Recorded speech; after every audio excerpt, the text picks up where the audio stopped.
Comment savoir si une personne est mariée? Vous regardez sa main pour voir si elle porte un anneau. C'est le pouvoir de ce petit objet circulaire. Il indique au monde des informations sur vous. Malheureusement, la plupart d'entre nous ne savent pas comment porter les bagues correctement. Bien sûr, nous savons ce qu'est une alliance, mais c'est à peu près tout. Alors, comment pouvez-vous contrôler le message que vous envoyez? Aujourd'hui, nous abordons les 5 règles que chaque homme doit connaître sur le port des bagues. Première règle, bague et appartenance. Les bagues que vous portez envoient des messages subliminaux ou plus directs. Que vous ayez été élève d'une école prestigieuse, que vous fassiez partie d'une société maçonnique ou que vous soyez de noble descendance, votre bague peut identifier votre affiliation pour un œil averti. Faites attention aux messages que vous envoyez à travers votre choix de bague. Si vous n'avez pas de blason familial, ne portez pas une chevalière avec un blason, à moins que vous n'ayez une histoire passionnante à raconter dessus. La chevalière appartenait peut-être à un ami disparu qui n'avait pas de descendance, et vous la portez en son honneur par exemple. Au fait, si vous voyez quelqu'un porter son alliance à la main droite plutôt qu'à la gauche, sachez que cela se fait dans la plupart des régions d'Europe de l'Est et de Scandinavie. Règle numéro 2, une histoire de proportion. Pour les bagues comme pour le reste, la règle est de respecter les proportions. Si vous avez de grandes mains, n'hésitez pas à porter des bagues plus imposantes. Les hommes avec des mains plus petites devraient plutôt porter des bagues plus petites. Vous devez également faire attention à ne pas porter trop de bagues en même temps. Cela aura l'air étrange si vous portez une tonne de bagues sur vos mains, peu importe leur taille. La règle est simple, petite main, petite bague, grande main, grande bague. Règle numéro 3, équilibrez vos bagues sur vos deux mains. L'équilibre consiste à porter des pièces et des bijoux de manière à obtenir un ensemble harmonieux. Ne regroupez pas tous vos bijoux ensemble et répartissez-les plutôt sur les deux mains. Si vous portez une alliance et une montre sur votre main gauche, équilibrez avec un bracelet sur votre poignet droit. Si vous ajoutez une deuxième bague, choisissez également la main droite. Le poids visuel de votre montre et de votre alliance équilibrera le tout. Il ne faut pas hésiter à expérimenter dans ce domaine-ci. Vous devrez peut-être essayer différentes combinaisons pour trouver celle qui vous plaît le plus. Assurez-vous juste d'éviter d'avoir votre montre, 5 bagues et un bracelet sur une main, tandis que l'autre main est complètement nue. Quand vous portez des bagues, l'idée est de rechercher une forme de cohérence, et cela nous amène à la règle 4, qui est assortir les métaux. La plupart des hommes ont une préférence pour les tons argent ou les tons or, mais la meilleure manière de choisir est de le faire en déterminant si votre peau a un ton froid ou un ton chaud. Portez plutôt de l'argent si vous avez une carnation froide. Votre peau a un ton froid si vos veines sont visibles sous votre peau, et si vous avez le teint et les cheveux plutôt clairs au naturel. Portez de l'or si vous avez une peau plus chaude.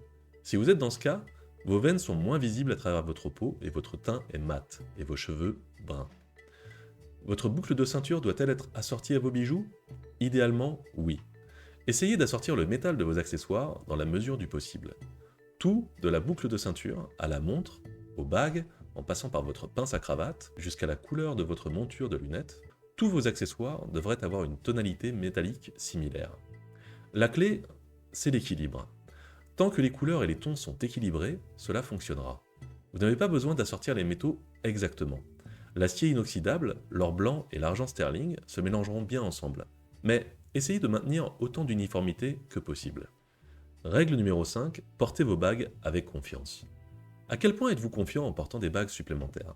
Si vous n'êtes pas sûr de vous, ne faites pas semblant jusqu'à ce que vous y parveniez. Prenez rapidement de la confiance en portant les bagues chez vous. Ensuite, commencez à les porter devant des personnes en qui vous avez confiance, et voyez si elles les remarquent. Habituez-vous à leurs commentaires avant de commencer à les porter en public. Soyez prêt à répondre aux questions sur les bagues. Y a-t-il une histoire derrière? Cette bague est-elle un héritage familial? Aviez-vous acheté celle-ci auprès d'un artisan lors d'un voyage en Italie? Ne tentez pas d'être ce que vous n'êtes pas. Si vous n'êtes pas à l'aise après avoir essayé toutes ces étapes, les bagues ne sont peut-être simplement pas votre truc, et c'est très bien comme ça. Votre bague a le potentiel d'être un excellent déclencheur de conversation. Mais si on vous demande l'histoire de votre bague, assurez-vous de faire en sorte que cette histoire soit plus passionnante que «Je l'ai acheté la semaine dernière au manège à bijoux du centre commercial». Maintenant que vous savez comment avoir l'air stylé en portant des bagues, vous devez comprendre à quel doigt les porter.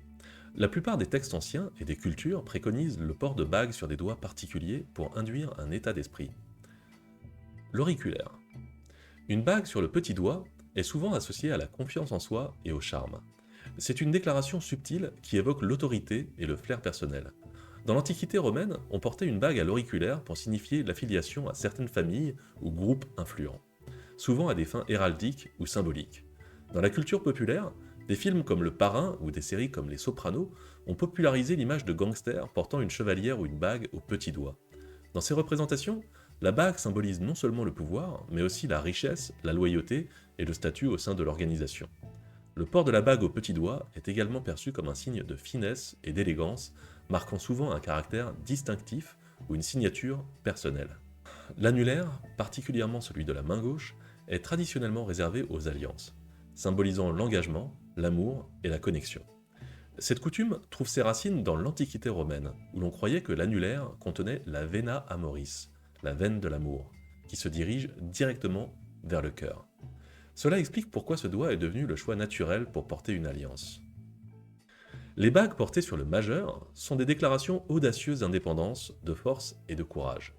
Ce doigt, central et dominant, est souvent utilisé pour afficher des bagues imposantes qui attirent l'attention.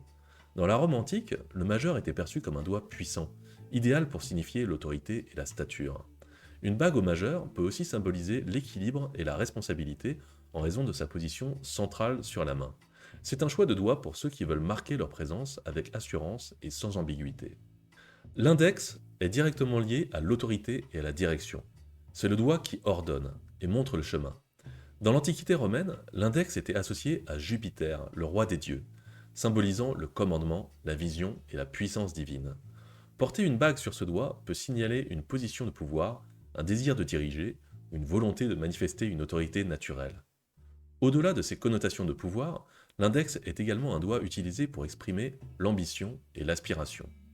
Ceux qui choisissent de porter une bague à cet endroit veulent souvent projeter une image de confiance et de contrôle. Le pouce est un choix moins commun pour une bague, symbolisant l'individualisme et l'autosuffisance. Dans la Rome antique, il pouvait indiquer le statut social et la fortune.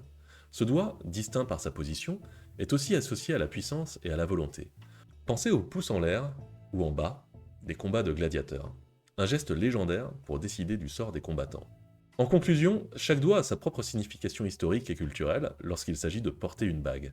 Que ce soit pour symboliser l'amour, le pouvoir, l'individualité ou la loyauté, le choix du doigt auquel vous portez une bague est une forme de langage non verbal, riche de sens et d'histoire. Que vous portiez une bague pour des raisons personnelles, familiales ou esthétiques, le doigt choisi pour l'arborer peut en dire long sur vous et sur vos intentions. En fin de compte, le port de bague peut être une forme puissante d'expression personnelle. Assurez-vous de comprendre les messages que vous souhaitez transmettre et choisissez vos bagues en conséquence. Merci d'avoir regardé cette vidéo. J'espère qu'elle vous aura été utile et que vous regarderez désormais vos bagues d'un autre œil. Si vous avez apprécié ce contenu, n'oubliez pas de cliquer sur le pouce pour me soutenir. Et surtout, abonnez-vous à la chaîne pour ne rien manquer de mes prochaines vidéos. Activez aussi la petite cloche pour être averti dès que je publie un nouveau contenu. A très bientôt, et d'ici là, restez élégant.